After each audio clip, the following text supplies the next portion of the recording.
स्वागत है आपका अपने यूट्यूब चैनल पर।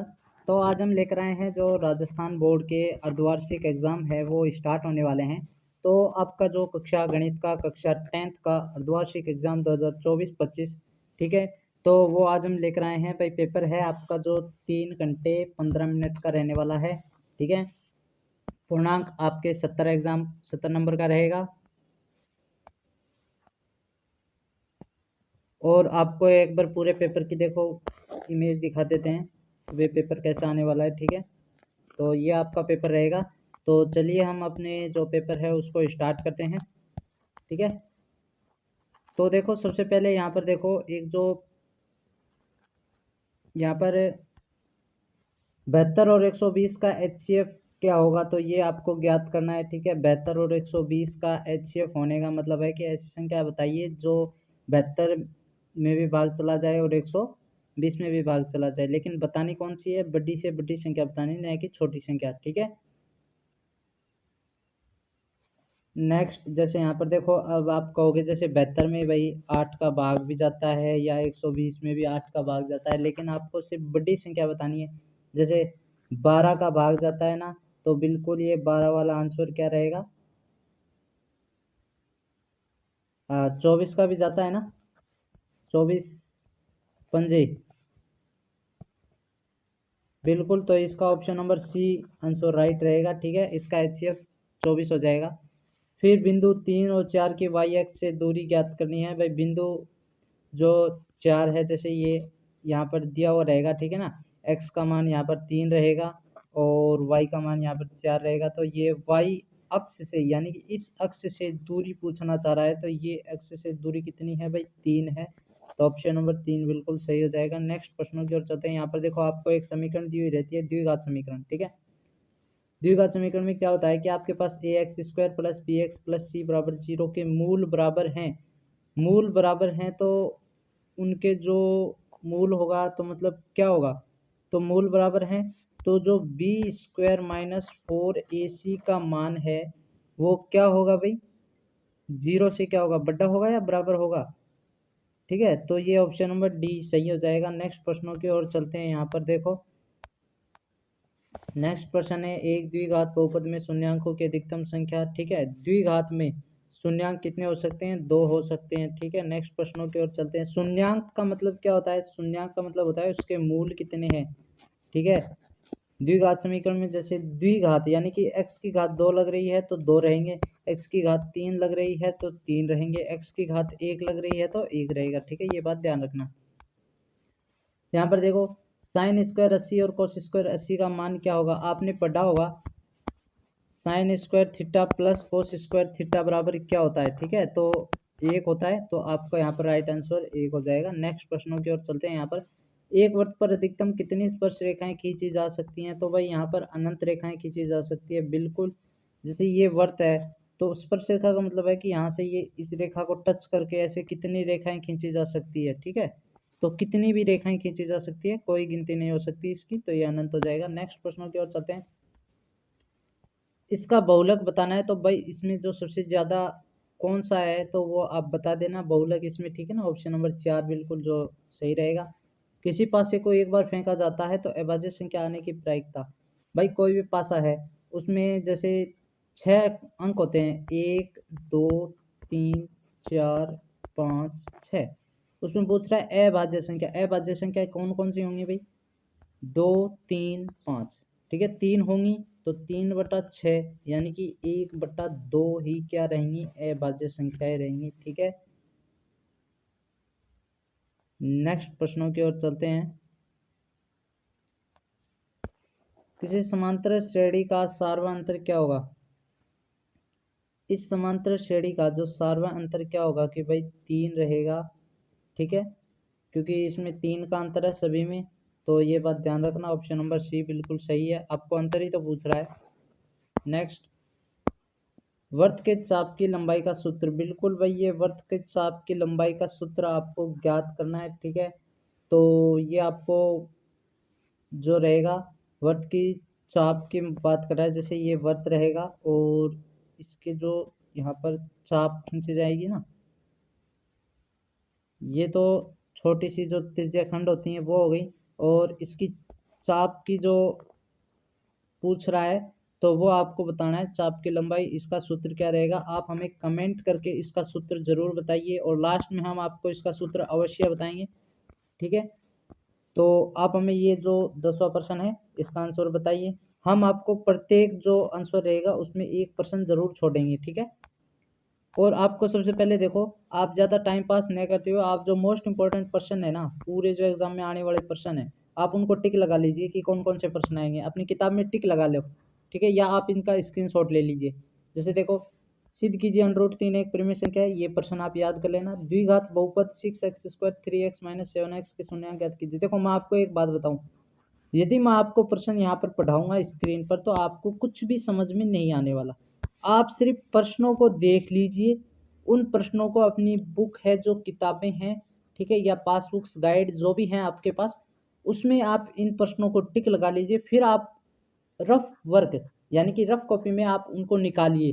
ठीक है, तभी आपको ये प्रश्न आएंगे, वरना ये प्रश्न नहीं आने वाले। अब जैसे एबेसेदे वाले थे वो तो हमने बता दिए, खालिस्तान वाले बता दिए, लेकिन ये जो सवाल होते हैं ये बहुत बड़े सवाल होते हैं। ठीक है, इनको स्क्रीन पर बताना बहुत हार्ड रिस्की हो जाता है। और आपको जो लैंग्वेज है वो भी लिखनी आनी चाहिए कि भाई किस तरह से लैंग्वेज लिखी जाए। लैंग्वेज मतलब भाषा लिखी जाए। जैसे √3 एक परिमेय संख्या है तो आप इसको पहले क्या मानो, माना √3 एक परिमेय संख्या है, फिर हमें इसको क्या करना है, अपरिमेय संख्या सिद्ध करना है ना। ठीक है, तो इस प्रकार से आप ये बिल्कुल आपकी जो गाइड्स हैं या पासबुक्स हैं ना उसमें आपको मिल जाएंगे अच्छे से। ठीक है, तो आप इनको अच्छे से याद करना, अच्छे से लिखना। ठीक है, और इन प्रश्नों को टिक लगा लो पहले अपनी किताबों में। फिर दो क्रमागत धनात्मक पूर्णांक ज्ञात कीजिए जिनके वर्गों का योग 365 हो। तो भाई ये भी देखो आप टिक लगा लीजिए। उस एपी यानी कि जो श्रेणी है 31वां पद ज्ञात कीजिए जिसका 11वां पद 38 है और 16वां पद 73 है, तो इसको भी आप टिक लगा लीजिए। आकृति में एल एम समांतर, देखो ये समांतर का चिन्ह होता है। ठीक है, ये बात ध्यान रखना। एल एन सी डी हो तो सिद्ध कीजिए।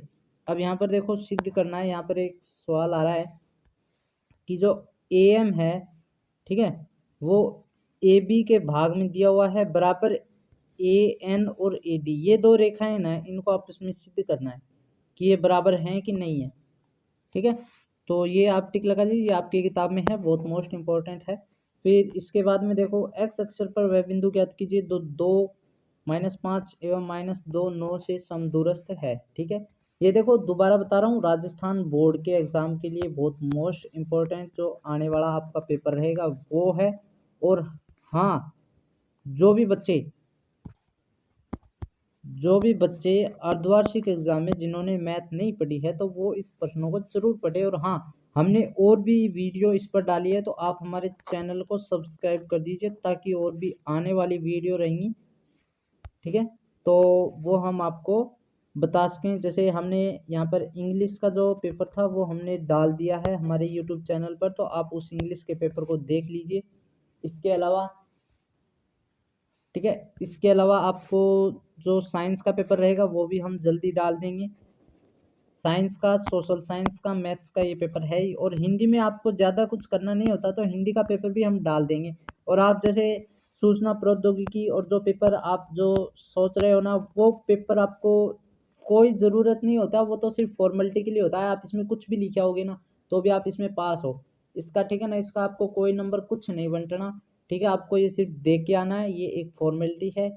ठीक है, आपको जैसा भी आता है ना, सूचना प्रौद्योगिकी जैसे टेक्नोलॉजी के बारे में जैसा भी आता है, आपको कंप्यूटर है तो कंप्यूटर के बारे में क्या क्या विशेषताएं, आपको जो भी आता है वो लिख दीजिए।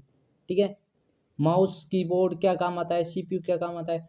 आजकल तो सभी बच्चों को पता होगा, सभी बच्चे मोबाइल चलाते हैं तो मोबाइल भी एक प्रकार का कंप्यूटर ही है। ठीक है, तो आपको ये सभी पता चल जाएगा। तो आप बिल्कुल घबराने की जरूरत नहीं है, आराम से पेपर देकर आइए। ठीक है, आराम से पेपर देकर आइए। और यहाँ पर देखो जो नेक्स्ट पर्सन है, यहाँ पर मान ज्ञात करना है किस चीज़ का, जो 2 tan x है और cos x² sin² 60 से। ठीक है, ये आपको मान ज्ञात करना है। फिर नेक्स्ट पर्सन 11वां पर्सन रहेगा, 7 मीटर ऊंचे भवन के जो एक केवल टावर के शिखर का उन्नयन कोण 60 डिग्री है और इसके पाद का अवनमन कोण 45 डिग्री है, तो टावर की ऊंचाई ज्ञात कीजिए। ठीक है, तो ये आपको ध्यान रखना है इस प्रश्न को भी। नेक्स्ट यहाँ पर 12वां प्रश्न रहेगा, सिद्ध करो कि बाह्य बिंदु से वृत्त पर खींची गई स्पर्श रेखाओं की लंबाइयाँ बराबर होती हैं। तो ये भी आपको भाई ज्ञात करना है, ठीक है। बाह्य बिंदु से और वृत्त पर खींची गई स्पर्श रेखाओं की लंबाइयाँ बराबर होती है। इसका कहने का मतलब ये वृत्त रहेगा, ये कोई बाह्य बिंदु है, और यहाँ से जैसे इस बाह्य बिंदु से यहाँ पर स्पर्श रेखा और यहाँ पर स्पर्श रेखा खींची गई, तो ये दोनों स्पर्श रेखा है ना, ये दोनों, तो ये दोनों क्या हैं, बराबर हैं। यही आपको सिद्ध करना है, ठीक है। ये भी आसान सा रहेगा, इसमें कुछ नहीं होता है, इसमें 90 डिग्री का कोण बनता है प्रत्येक बार, ये बात ध्यान रखना बस, ठीक है। और नेक्स्ट प्रश्नों की ओर चलते हैं। यहाँ पर नेक्स्ट प्रश्न रहेगा, प्रायिकता वाला प्रश्न है एक। तो इसमें प्रायिकता वाला प्रश्न ऑप्शन नंबर 13, जैसे देखो, एक थैले में 3 लाल 5 काली, इस थैले में एक गेंद या दर्छा निकाली जाती है, तो इसकी प्रायिकता क्या है, लाल और लाल नहीं हो। ये प्रश्न आपकी बुक में दिए हुए हैं, ठीक है। आप इन प्रश्नों को अच्छे से याद करना, अच्छे से इन प्रश्नों को रट लेना, ठीक है। घबराने की कोई जरूरत नहीं है, आपको इन प्रश्नों को निकालना है बुक में से, ये बात ध्यान रखना। इन प्रश्नों को आपको निकालना है, ठीक है। जब तक आप इन प्रश्नों को नहीं निकालोगे तब तक आपको प्रश्न नहीं आने वाले, चाहे आप कितने भी पेपर या कितने भी वीडियो देख लो, ठीक है। मैं गारंटी दे रहा हूँ, आप ये सभी प्रश्न निकालिए, सभी प्रश्न। इसमें जो भी सूत्र लगेगा वो सूत्र याद कीजिए, ठीक है। इसमें कौन सा सूत्र लगेगा वो सूत्र याद कीजिए, फिर इन सवालों को निकालिए। मैं गारंटी देता हूँ आपको मैथ का पेपर बहुत अच्छा जाने वाला है, ठीक है। और आप हमारे चैनल को सब्सक्राइब कर लीजिए, ताकि आपको और भी ऐसे ही वीडियो पेपर के हम आपको उपलब्ध कराते रहें, ठीक है। सब्सक्राइब जरूर करें। नेक्स्ट यहाँ पर देखो, सेक्शन सी, जो 14 से 17 तक प्रश्न है, 4 प्रश्न आएंगे, 3 नंबर के हैं, ठीक है। ये बात ध्यान रखना। 14वां प्रश्न यहाँ पर दिया हुआ है, समांतर श्रेणी का कोई प्रश्न है, तो यहाँ पर एन और ए का मान ज्ञात करना है, ये बात ध्यान रखना, ठीक है। एस एन का मान भी दिया हुआ है। फिर यदि बिंदु 1 2 4 वाई एक्स 6 और 3 5 इसी क्रम में लेने पर एक समांतर चतुर्भुज के शीर्ष हो, तो एक्स वाई के मान ज्ञात करने हैं, ठीक है। ये आपको एक समांतर चतुर्भुज है, ठीक है, इसके शीर्ष दिए हुए हैं। यहाँ पर नेक्स्ट प्रश्नों की ओर चलते हैं। नेक्स्ट प्रश्न यहाँ पर 15 सेंटीमीटर त्रिज्या वाले एक वृत्त की कोई जीवा केंद्र पर 60 डिग्री का कोण अंतरित करती है, तो संगत लघु एवं दीर्घ वृत्तखंडों के क्षेत्रफल ज्ञात कीजिए। इन प्रश्नों को आप अपनी गाइड से या जो आपके पास बुक्स हैं तो उनमें आप इन प्रश्नों को टिक लगा लीजिए, ठीक है। फिर नेक्स्ट, एक खिलौना त्रिज्या 3.5 सेंटीमीटर वाले एक शंकु के आकार का है, तो उसी जो त्रिज्या वाले एक अर्धगोले पर अध्यारोपित है, तो इस खिलौने का संपूर्ण ऊंचाई, ठीक है। तो ये प्रश्न भी आपको देखना है। नेक्स्ट, समीकरणों x माइनस वाई प्लस 1 बराबर 1 है, 3x प्लस 2y माइनस 12 बराबर 0 का ग्राफ कीजिए। यहाँ पर देखो 18 से 20 प्रश्न है, वो भी 4 प्रश्न 3 नंबरों के, ठीक है, सेक्शन डी वाले हैं। और ये अथवा वाले प्रश्न है। कौन से प्रश्न है, अथवा वाले प्रश्न है, ठीक है। ये बात ध्यान रखना, अथवा मतलब और वाले प्रश्न है, इनमें आपको एक ही प्रश्न करना होता है, कोई सा भी कीजिए आपसे, ठीक है।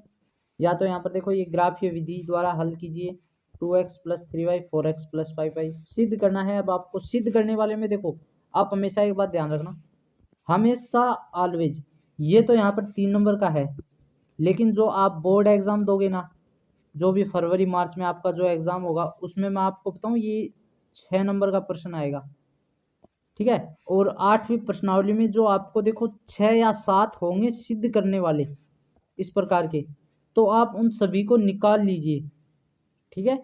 उन सभी को आप अच्छे से प्रश्नों को 2 से 3 बार निकाल लीजिए, ठीक है। उनमें से देखो, अर्धवार्षिक में तो बिल्कुल आपको जैसे घबराने की जरूरत ही नहीं है, आपको वार्षिक का डर रहेगा, तो वार्षिक में मैं कह रहा हूँ इनमें से आप एक प्रश्न निकाल लीजिए, 6 नंबर के आपके पक्का है, क्योंकि ये हर बार आता है। हाँ, आप क्या कर सकते हो, जैसे प्रीवियस क्वेश्चन होते हैं प्रीवियस पेपर के, तो उनके क्वेश्चन देख सकते हो कि भाई इस बार ये आ गया तो इस बार ये नहीं आने वाला, तो आप उसको छोड़ दीजिए, ठीक है।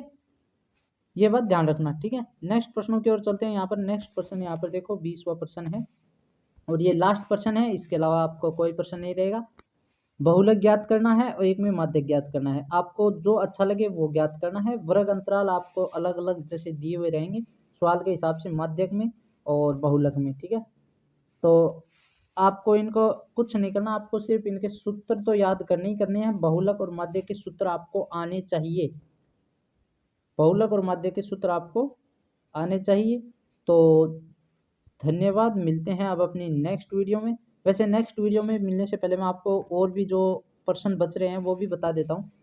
हमने शायद वो प्रश्न देखे नहीं, कौन से प्रश्न थे? हाँ, वो खालिस्तान वाले थे। खालिस्तान वाले में तो शायद आप ये करके आ जाओगे, ठीक है ना। ये देखो, first, second, third, fourth, fifth, sixth है, इसका आप क्या करना, स्क्रीनशॉट ले लेना। और हाँ, आपको ये किताब में से ढूंढ के ही करके आने, ठीक है, तभी आपको पेपर आने वाला है। नहीं हम बता देंगे यहाँ पर तो आप भूल जाओगे, हम बता देंगे तो आप यहाँ पर भूल जाओगे। अब जैसे देखो, ये कोस थीटा 1/√2 है, ठीक है। तो यहाँ पर जैसे 30 डिग्री आएगा, 60 डिग्री आएगा, 45 डिग्री आएगा, वो आपको डिसाइड करना है ना, ठीक है। तो आपको एक सारणी दी हुई रहेगी, वो सारणी आपको याद करनी है। वो सारणी यहाँ पर भी काम आ जाएगी। जैसे भाई tan 30 डिग्री और tan 60 डिग्री का क्या मान होगा। मैं कह रहा हूँ आप एक बार सारणी जरूर याद करें, साइन थीटा कोस थीटा वाली, ठीक है। और आप इन किताबों से इन सवालों को निकालें आप, तभी आपको मैथ आएगी। और मैथ से डरने की कोई जरूरत नहीं है, ठीक है। और यहाँ पर अति लघुत्तरात्मक प्रश्न की ओर चलते हैं। यहाँ पर देखो, 9 स्क्वायर थीटा प्लस का चिन्ह है यहाँ पर, 9 10 स्क्वायर थीटा का मान ज्ञात कीजिए। ये आपकी किताब में है। इस प्रकार की आकृति रहेगी, तो इसमें थीटा कोण का मान भी आपके पास में है। और द्विघात समीकरण के मूल ज्ञात करने का सीधेंद्राचार्य सूत्र, जैसे बी स्क्वायर बराबर जो आता है ना, 4a plus √b² minus 4ac/2a, इस प्रकार का एक सूत्र आता है ना, वो सूत्र आपको ध्यान रखना है, ठीक है। फिर समांतर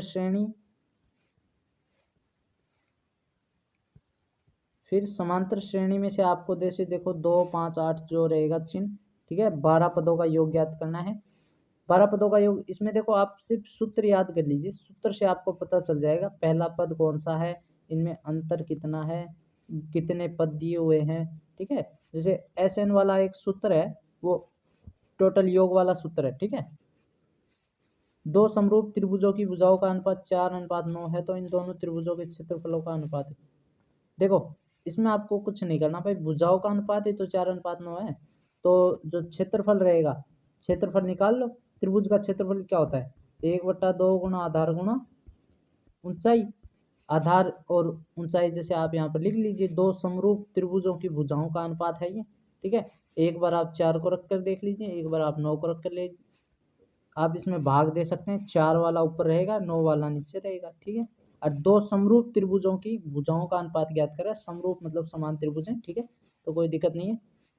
और नेक्स्ट यहाँ पर जैसे एक AOB दिया हुआ रहेगा, तो इसमें देखो आपको यहाँ पर जो दी गई आकृति में AOB यानी कि ये वाला कोण ज्ञात करना है, ठीक है, और कुछ ज्ञात करने नहीं करना। इसमें देखो आपको सबको पता है कि भाई स्पर्श रेखाएं 90 डिग्री का कोण बनाती है, तो ये 90 डिग्री का हो जाएगा, ये 60 डिग्री का दिया हुआ है। एक चतुर्भुज होता है तो उसमें कितनी डिग्री का कोण होता है, सभी कोण कितने डिग्री के होते हैं भाई, 360 के होते हैं ना। तो ठीक है, अब 360 में से 60 90 90 इनको घटा दीजिए, आपको ये कोण ज्ञात हो जाएगा, ठीक है। और ये आपके शायद लघुत्तरात्मक प्रश्न और भी हैं क्या, हाँ 10 तक है ना। तो ये देखो, शंकु के आयतन का सूत्र ज्ञात कीजिए, दूरी सूत्र लिखिए, और 16 24 का HCF, और 8 है तो LCM ज्ञात कीजिए, ठीक है। और स्वरांक संख्या के RHS नियम को परिभाषित कीजिए, RHS नियम, ठीक है, राइट हैंड साइड का जो नियम है उसको परिभाषित कीजिए। तो घबराने की जरूरत नहीं है, आप सभी प्रश्न आपकी किताब में दिए हुए हैं। 28%, टोटल प्रश्नों की संख्या 20 है, तो आप ये 20% टिक लगा लीजिए, और आप इनको रफ वर्क में ज़रूर करके देखिए, ठीक है। और जिन्होंने अब तक हमारे चैनल को सब्सक्राइब नहीं किया, वो हमारे चैनल को ज़रूर सब्सक्राइब करें, ताकि आपको और भी ऐसी पेपर की वीडियो मिलती रहे। धन्यवाद।